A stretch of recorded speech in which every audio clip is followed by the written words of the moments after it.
Selamat malam, perkenalkan saya atas nama Angelia Jessica Leba dengan NIM 20030300024 Universitas Nusa Cendana Kupang, Fakultas Ilmu Sosial dan Ilmu Politik, Program Studi Sosiologi 2021. Baik, pada kali ini saya akan mereview buku keempat, mata kuliah Teori Sosiologi Modern. Baik, saya akan menjelaskannya pada bab yang pertama. Metode penurunan abstraksi.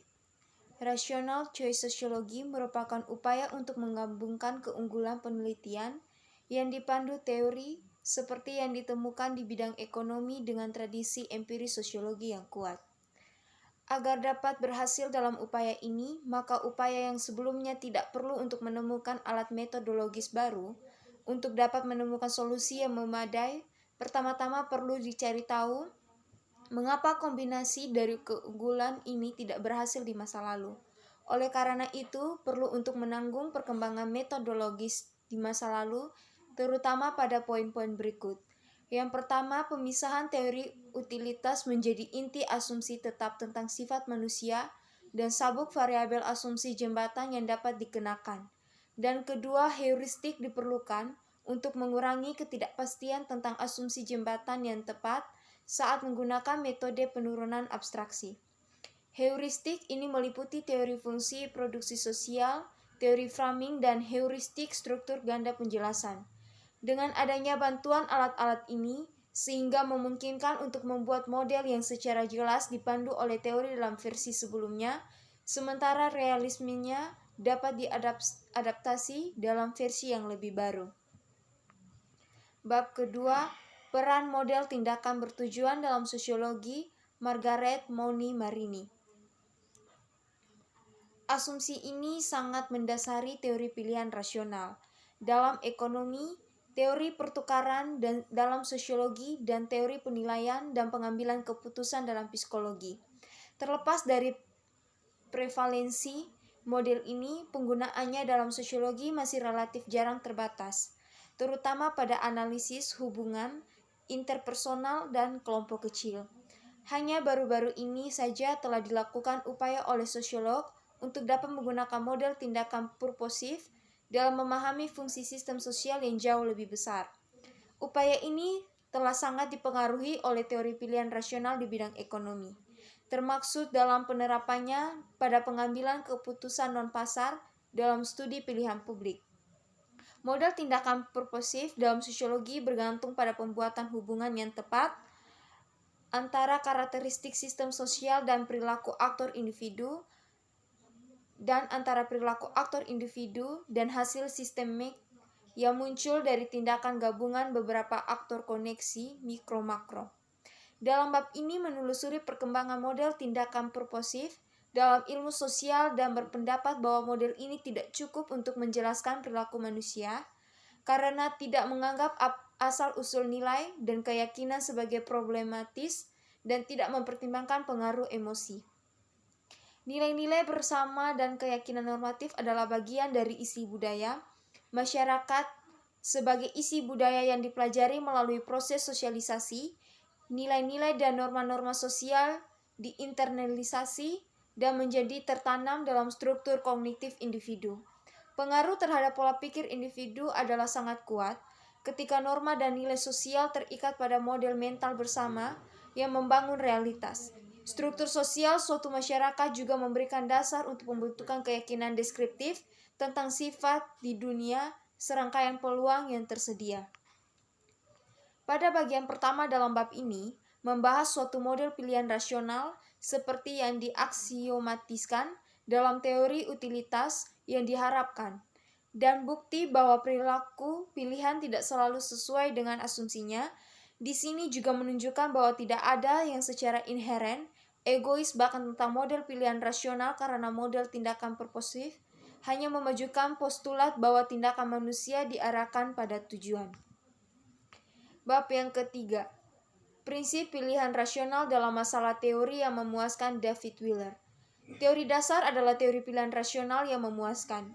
Ini memuaskan karena ia melakukan apa yang disarankan Coleman bahwa teori semacam itu harus dilakukan, yaitu menjelaskan perilaku sistem sosial dalam hal perilaku aktor. Menghubungkan keduanya secara teoritis sambil memodelkan sumber tindakan individu, ini juga membuat prediksi dan telah diuji secara eksperimental. Istilah dasar pertama-tama mengacu pada pepatah Einstein yang terkenal bahwa teori harus terdiri dari unsur-unsur yang sederhana dan sedikit mungkin, dan kedua, untuk kemudahan teori yang digunakan. Teori dasar memiliki 3 komponen, yaitu yang pertama prinsip, kedua hukum, dan yang ketiga prosedur untuk memodelkan fenomena sosial. Pada faktanya, teori fisika memiliki 3 komponen yang sama, lain di mana ketiganya telah disajikan dan diterapkan pada berbagai catatan penulis dari National Science Foundation mendukung penelitian dan pengembangan teori dasar. Jika teori dasar adalah teori pilihan rasional yang memuaskan, itu sedemikian rupa sehingga dapat menghindari asumsi yang sering dibuat oleh ahli teori pilihan rasional. Mungkin lebih tepatnya menghindari asumsi pendekatan ekonomi. Menurut Becker, asumsi tersebut adalah memaksimalkan perilaku, keseimbangan pasar, dan preferensi yang stabil. Asumsi yang pertama mendalilkan rasionalitas sebagai penjelas perilaku. Asumsi kedua memperlakukan semua struktur sosial seolah-olah mereka adalah pasar pada atau mendekati equilibrium. Dan asumsi yang ketiga memperlakukan semua orang dimanapun memiliki struktur preferensi stabil yang sama. Alih-alih akan menunjukkan bahwa tidak satu pun dari ketiga asumsi tersebut diperlakukan karena pendekatan teori dasar yang lebih fleksibel setidaknya sama ketatnya. Saya juga akan menunjukkan bahwa tidak satu pun dari ketiganya yang diinginkan karena pendekatan yang lebih fleksibel menawarkan peluang cakupan yang lebih luas, kesempatan yang sudah terpenuhi sampai taraf tertentu. Bab yang keempat, pencapaian tantangan global dalam masyarakat yang berbeda. Michael Hector Debra Friedman Satoshi Kanazawa. Universitas Arizona merupakan dua tradisi teoritis yang sangat berbeda. Telah muncul untuk menjelaskan keteraturan sosial. Tradisi yang pertama adalah yang paling populer di kalangan ahli teori pilihan rasional. Berasal dari Hobbes, ide utamanya adalah bahwa ketertiban dihasilkan dari sejumlah besar keputusan independen untuk mentransfer hak dan kebebasan individu ke negara koersif sebagai imbalan atas jaminan keamanannya bagi orang-orang. Pengalian berbagai hak dan kebebasan individu ini kepada negara tidak dengan sendirinya menghasilkan ketertiban, tetapi karena individu masih memiliki insentif untuk mengganggu ketertiban ketika mereka dapat memperoleh keuntungan dengan melakukannya. Tidak ada negara yang memiliki sumber daya yang cukup untuk menjaga ketertiban hanya melalui kepolisian. Hal inilah mengapa Weber menggunakan tradisi kedua yang paling populer di kalangan sosiolog, yang berasal dari Aristoteles dan digemakan oleh Rousseau, Durkheim, Parsons, dan pengikut kontemporer mereka. Ia memandang sumber utama tantangan sosial tidak berada dalam kendali eksternal, tetapi dalam kesesuaian nilai-nilai dan norma-norma tertentu, yang entah bagaimana telah berhasil diinternalisasikan oleh individu. Dalam tradisi ini, pencapaian ketertiban umumnya tidak dianggap bermasalah dalam masyarakat yang homogen, secara sosial dan budaya. Karena dalam pengaturan ini, nilai-nilai diinternalisasi, menjinakkan konsep legitimasi. Dalam bab ini secara singkat menguraikan sifat bermasalah tantangan sosial dalam masyarakat heterogen dan mengusulkan bahwa pencapaian tantangan lokal membantu memberikan solusi. Karena keteraturan lebih mudah dijelaskan dalam kelompok kecil yang homogen daripada dalam kelompok besar yang heterogen. Banyak yang dapat diperoleh secara teoritis dengan mengurangi masalah global menjadi masalah lokal. Bab yang kelima, rasionalitas dan emosi. Sikap rasionalis adalah komponen kunci dari peradaban modern. Ini memiliki dua komponen. Yang pertama menekankan pemikiran dan alasan, yang lain mengabaikan emosi. Rasionalisme modern adalah hasil dari pencerahan, pengembangan filsafat modern dan emosi, persepsi, pemikiran, strukture. Spinoza akhir bahwa emosi yang intens dapat mengganggu akal sehat. Ia hampir tidak mengabaikan bagaimanapun penulis pada masanya. Dia memperlakukan emosi sebagai komponen penting dari pengalaman manusia. Dengan pertumbuhan peradaban modern, sikap rasionalis menyimpit ke titik mengecualikan emosi dengan fiat. Dalam beberapa hal, studi tentang emosi dapat dilimpahkan daripada peran emosi dalam semua perilaku. Bahaya dari sikap ini adalah bahwa itu terlalu menekankan kontrol diri dan kesadaran manusia, mengabaikan seluruh sisi perilaku manusia seperti impulsif, kesadaran, citra, tindakan manusia yang mendasari rasionalisme, adalah bahwa pembuat keputusan mempertimbangkan berbagai pilihan dan konsekuensi dari mengambil dan tidak mempertimbangkan berbagai pilihan dan konsekuensi setiap pilihan. Meskipun dalam beberapa situasi gambaran, ini cocok dengan kenyataan. Di banyak situasi yang lain, tidak, keputusan penting seringkali dibuat secara impulsif, dengan mempertimbangkan sedikit atau tidak sama sekali konsekuensinya.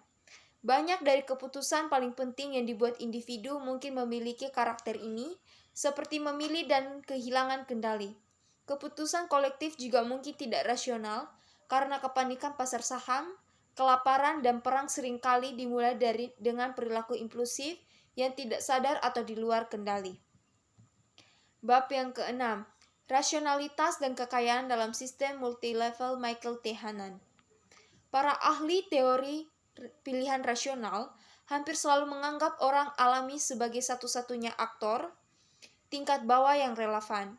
Pandangan ini cukup membatasi dan argumen persuasif ada untuk memperlakukan organisasi formal atau dibangun sebagai aktor tingkat yang lebih rendah dalam menjelaskan dinamika makrososiologis. Menariknya dalam aspek yang berbeda dari formulasi Coleman pada tahun 1990 tentang program pilihan rasional, memperlakukan orang dan organisasi sebagai aktor rasional dalam menjelaskan struktur makro. Fitur ini dari usahanya untuk membangun fondasi bagi sosiologi, pilihan rasional ini sangat menambah realismenya dan daya tariknya bagi sosiolog. Keadaan seni saat ini adalah bahwa pemodelan implikasi tindakan rasional dalam sistem bertingkat sangat rumit.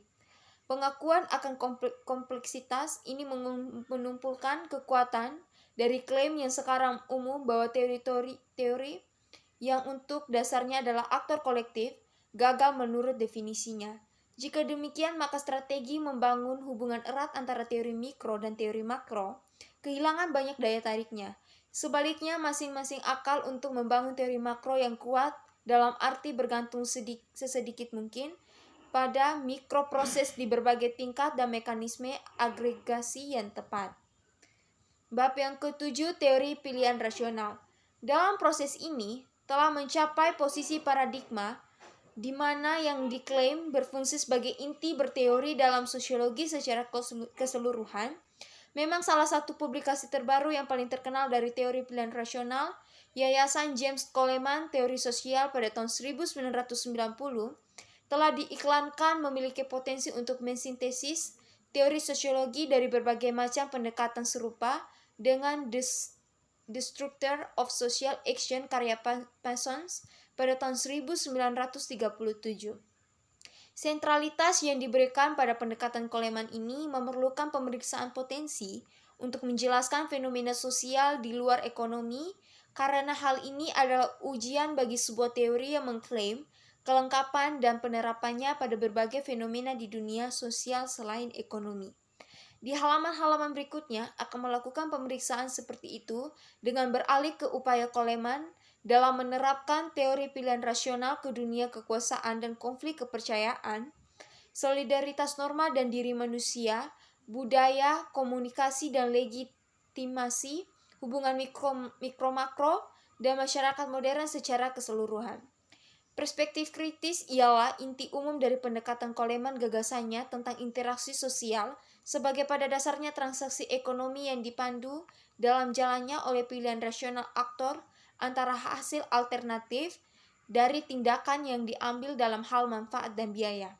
Seorang aktor secara rasional akan memilih tindakan yang menjanjikan untuk memaksimalkan manfaat dan meminimalisir biaya, atau lebih tepatnya yang menjanjikan keuntungan bersih dari manfaat dikurangi biaya.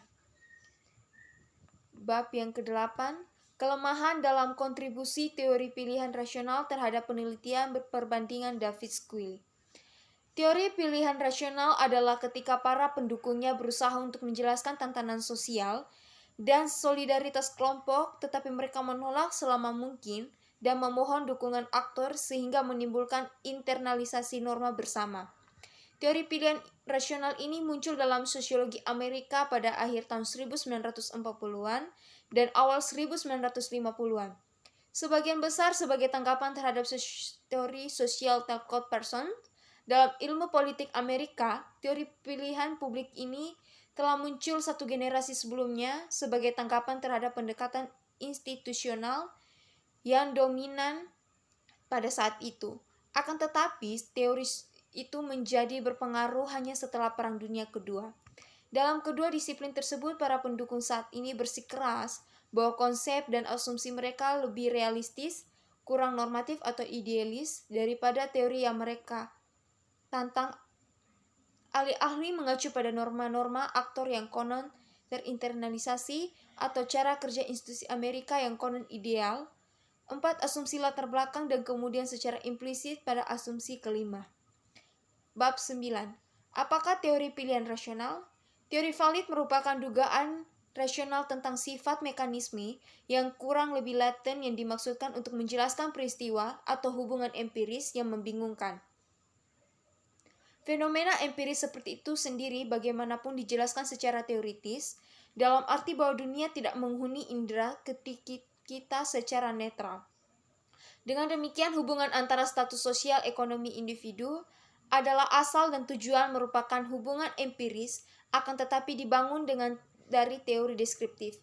Sebelumnya tentang status sosial ekonomi, jika hubungan ini dianggap membingungkan, justru mengundang teori dugaan yang terakhir jelas bergantung pada yang pertama. Dan ini mungkin menjelaskan mengapa banyak tulisan teoretis dalam sosiologi tampaknya disibukkan dengan membuat yang benar. Asumsi-asumsi ini mungkin selanjutnya diuji secara langsung daripada tidak langsung, tetapi para ilmuwan sosial tidak kurang dari mata pelajaran yang mereka pilih untuk dipelajari harus mengakomodasi secara rasional biaya untuk memperoleh informasi sehingga kemungkinan seperti itu secara efektif dicegah. Bab yang ke-10. Penjelasan batas pilihan rasional James Bowman. Departemen Filsafat Universitas Santa Louis. Banyak filsuf sosiologi dan ilmuwan politik mempertahankan klaim bahwa teori pilihan rasional dapat memberikan dasar bagi teori perilaku sosial yang terpadu dan komprehensif. Tentu saja teori pilihan rasional memang memberikan penjelasan empiris yang memadai tentang fenomena sosial tertentu.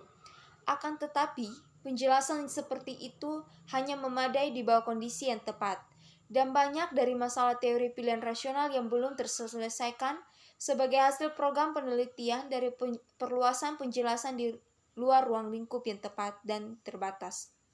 Menyimpulkan dengan merekomendasikan bahwa ruang lingkup teori pilihan rasional dipahami secara sempit daripada luas, dan bahwa teori tersebut dilengkapi dengan teori-teori penjelas lainnya di tingkat mikro model rasionalitas dan tingkat makro struktur kelembagaan.